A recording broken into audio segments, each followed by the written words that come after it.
Look, for years we've been ripped off and taken advantage of by China and others, in all fairness, but by China, that's the big one. And it's just one of those things. You know, we're making $2 billion a day right now, this country. $2 billion a day with tariffs. And they were making $2 billion a day. We'll be making more. Now, when you see what happened today, I don't know if it's still there. You know, I looked an hour ago, but we're up like close to 3,000 points. Nobody's ever seen a day like that. I think that's a record, isn't it, fellas? Yeah, for is that a record?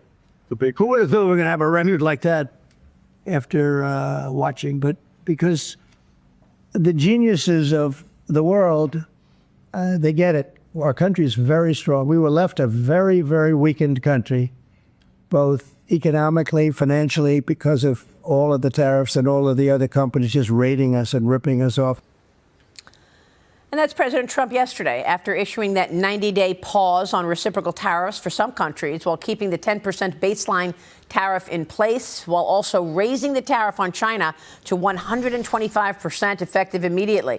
The president said that was because of a lack of respect that Beijing has shown the world markets with its retaliation against the U.S. The president also told reporters he's still open to meeting with Xi Jinping. No, sure I would. He's a friend of mine. I like him. President Xi, I like him. I respect him.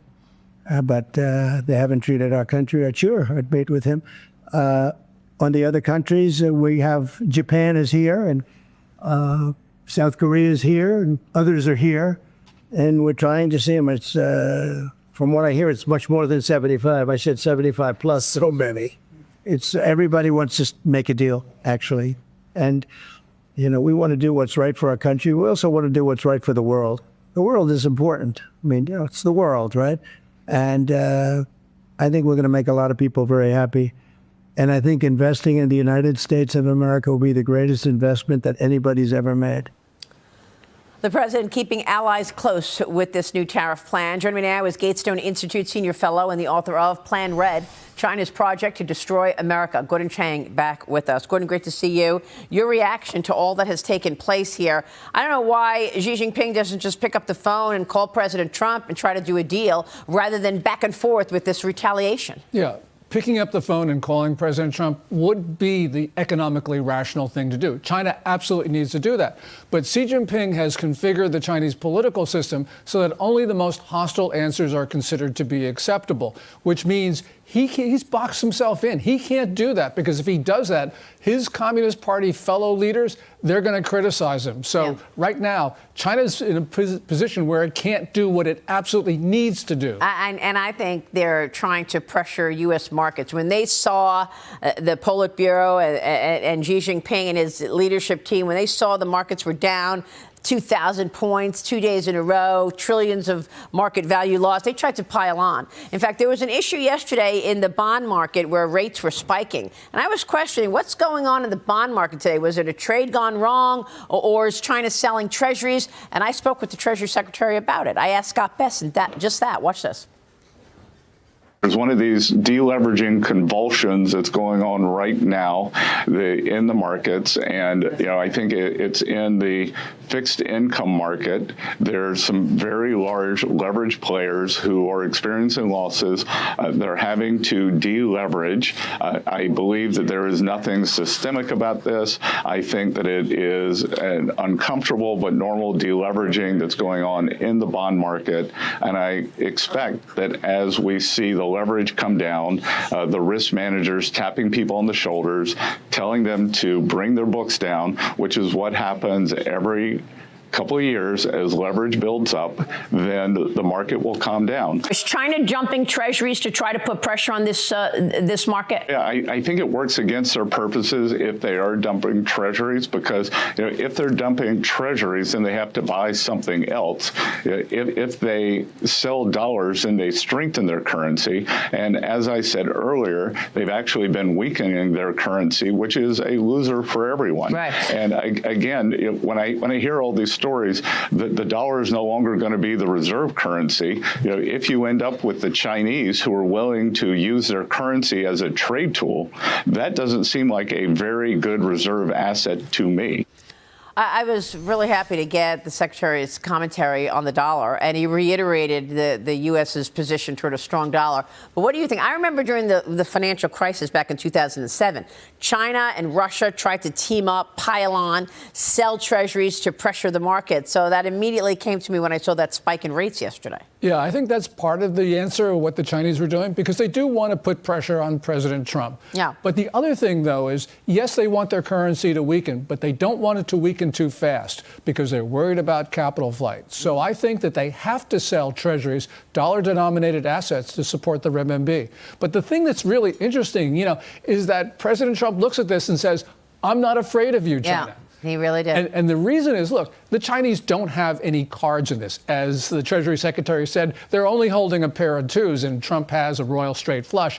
But the point here, though, is that the Chinese think, well, we can intimidate Trump. We can coerce him into surrendering preemptively. And Trump yesterday said, look, 125% tariffs. I'm not being coerced. I'm not being intimidated. You, China, you're the ones who have to back down. Yeah, and I love the fact that President Trump will always say things like, yeah, I want to meet him. He's my friend. We get along great, while at the same time is, putting a 125% tariff on the country. He knows his customer in communist China. And the U.S. signed a new security and defense pact to reinforce control over the Panama Canal. Pete Hegseth down at the canal, the defense secretary, announced the pact during a joint press conference in Panama City yesterday. Watch this. We also signed, with the Minister of Canal Affairs, a framework for U.S. military and auxiliary ships to travel through the Panama Canal first and free. First and free. We're working with them to ensure that we take back the canal from malign Chinese influence. And these two documents, I think, create a historic baseline and send a clear message to the region and the communist Chinese that America will stand by our allies, keep key terrain free, so that our ships, our military vessels, our auxiliary vessels are free to traverse anytime they need for any contingency around the world. So it's another thing that China is upset about, that the U.S. is taking back the Panama Canal.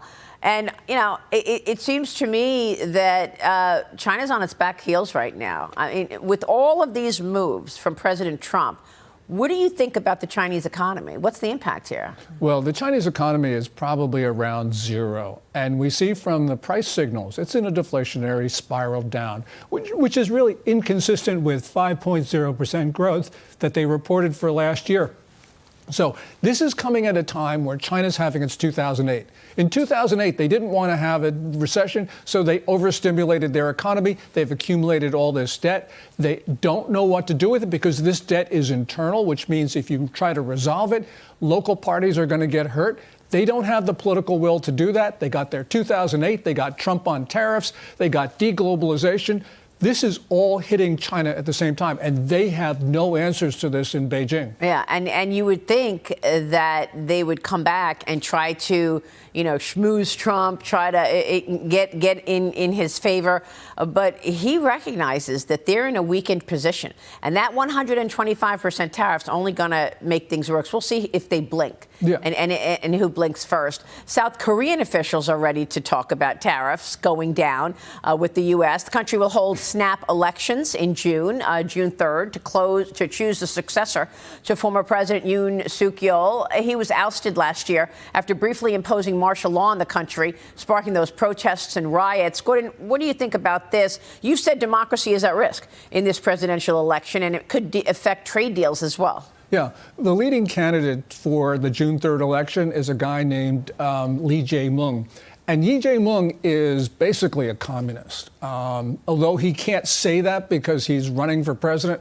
But the problem is he's very pro-China, very pro-North Korea, anti-U.S., anti-Japan. I see. And so we're in a risk here because South Korea could really go red very quickly. Wow. But the point is, on trade deals, Yi doesn't like the United States, so he doesn't want a trade deal with the U.S. He wants to kick our troops off the peninsula. He called them an occupying force. That's crazy. Yeah. So, right now, things are very much at a point where this is the most important election in South Korea's history, June 3rd. I'll tell you, what a difference this president and this administration is relative to the last one, where, the Oversight Committee was investigating all the money that the Biden family took in from communist China.